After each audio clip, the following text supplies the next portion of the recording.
বাচ্চারা তোরা কেমন আছো? ভালো আছো? প্রথমত সিসি ক্যামেরা থাকবে না, সবাই নিজেদের মতো দেখে দেখে লিখতে পারবো। লেখাপড়া করছো তো করতে হবে, নকল আর হবে না।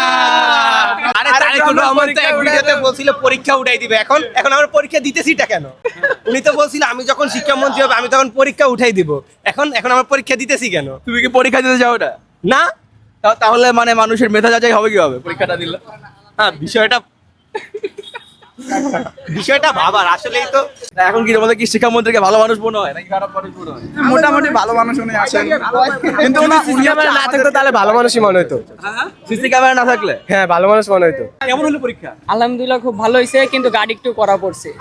যদি কখনো শিক্ষামন্ত্রীকে মানে মানে সামনে পান আপনি কি করতে চান? না, উনার যে নিয়ম কানুনগুলো যে আইনগুলো দিছে খুব ভালো হয়েছে। এতে আমরা আরো মানে বইয়ের প্রতি একটা মানে আকৃষ্ট হয়ে একটা আকর্ষণ হয়েছে, যে আমরা আগে কখনো যে বই পড়তাম না, এখন আমাদের বই পড়া হইতেছে।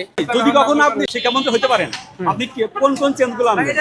ভাই এটা আমি বলতে পারতেছি না ঠিক কি কি চেঞ্জ হবে, কিন্তু ভাই আমাদের শিক্ষামন্ত্রী মিলন স্যার যা মানে যে ইয়াগুলা দিছে আর কি, তো এই যে নিয়মগুলো ওইগুলো একদম সঠিক হয়েছে। তা উনার কারণে এখন আমরা বই পড়তে পারতেছি, বই সম্পর্কে জানতে পারতেছি। শিক্ষামন্ত্রী তো বলে যে আপনার ঠিক মতো পড়ালেখা করেন না, মানে টিকটক করেন, এগুলো কি ঠিক? ছি আমি ঠিকঠাক করিনি আমরা কখনো। মানে এখন হয়েছে কি, যারা আর কি এইসব মানে ফালতু কাজে টাইম নষ্ট করতো, বই পড়তো না, এখন তারা ওইসব কাজ বাদ দিয়ে এখন মানে আর কি পড়ালেখার দিকে ফিরে আসছে। তুমি আমাকে বলো যে মানে ধরো এসএসসি এইচএসসি কিছুই না থাকলো তখন তাহলে মেধা যাচাই হবে কিভাবে? ওই যে রাস্তার মধ্যে ঘুরবে মানুষ, যেরকম আগে রিক্সাওয়ালা। তাহলে চাকরি পাওয়ার ক্ষেত্রে কি হবে? চাকরি পাওয়ার ক্ষেত্রে এই জন্য আমাদের পড়ালেখা করতে হবে। ও তো এক্সাম দিতে চায় না। ও এক্সাম দিতে চায় না, ওর ব্যাপার ওটা। তোমরা সবাই এক্সাম জি জি অবশ্যই।